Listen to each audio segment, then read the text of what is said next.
భద్రాద్రి కొత్తగూడెం జిల్లాలో సమగ్ర శిక్ష ఉద్యోగులు పోస్టాఫీస్ సెంటర్ నుండి భారీ ర్యాలీ నిర్వహించి కలెక్టరేట్ వద్ద దీక్ష చేపట్టారు. ప్రభుత్వ హామీ మేరకు ఉద్యోగాలు పర్మనెంట్ చేయాలని డిమాండ్ చేశారు.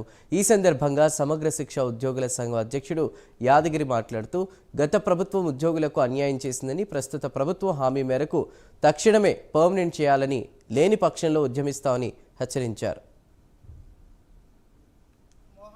భద్రాద్రి కొత్తగూడెం జిల్లా జేఏసీ అధ్యక్షుడిని. సమగ్ర శిక్షలో గత 20 సంవత్సరాలుగా పనిచేస్తూ చాలని వేతనంతో మేము పనిచేయడం జరుగుతుంది. గత 20 సంవత్సరాలుగా ఇక్కడ పనిచేస్తున్నటువంటి ఉద్యోగులందరం కూడా 5,000, 10,000, 15,000, 20 సంవత్సరాల సర్వీస్ వచ్చినప్పటికీ 20,000 జీతం ఈ రోజుకి తీసుకోలేకపోతున్నాము.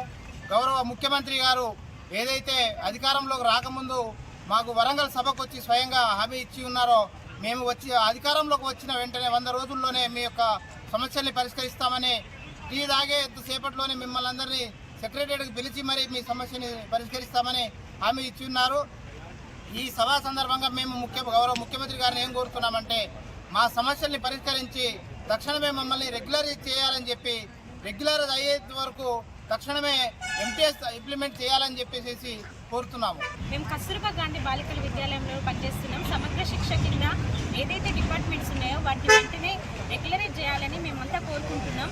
ఒక స్కూళ్ళల్లో గురుకులం ప్రిన్సిపల్స్, టీచర్స్ ఎంతైతే వర్క్ చేస్తున్నారో అంతే వర్క్స్ మేము 6th క్లాస్ నుంచి ఇంటర్ వరకు ఉన్న పిల్లల్ని చదివిస్తూ నైట్ డ్యూటీస్ చేస్తూ కూడా చాలా సమస్యలు ఎదుర్కొంటూ ఆడపిల్లల భవిష్యత్తుకు ఎంతో పోరాటం చేస్తున్నాం. అయినా కూడా మాకు కనీస వేతనం అనేది లేదు.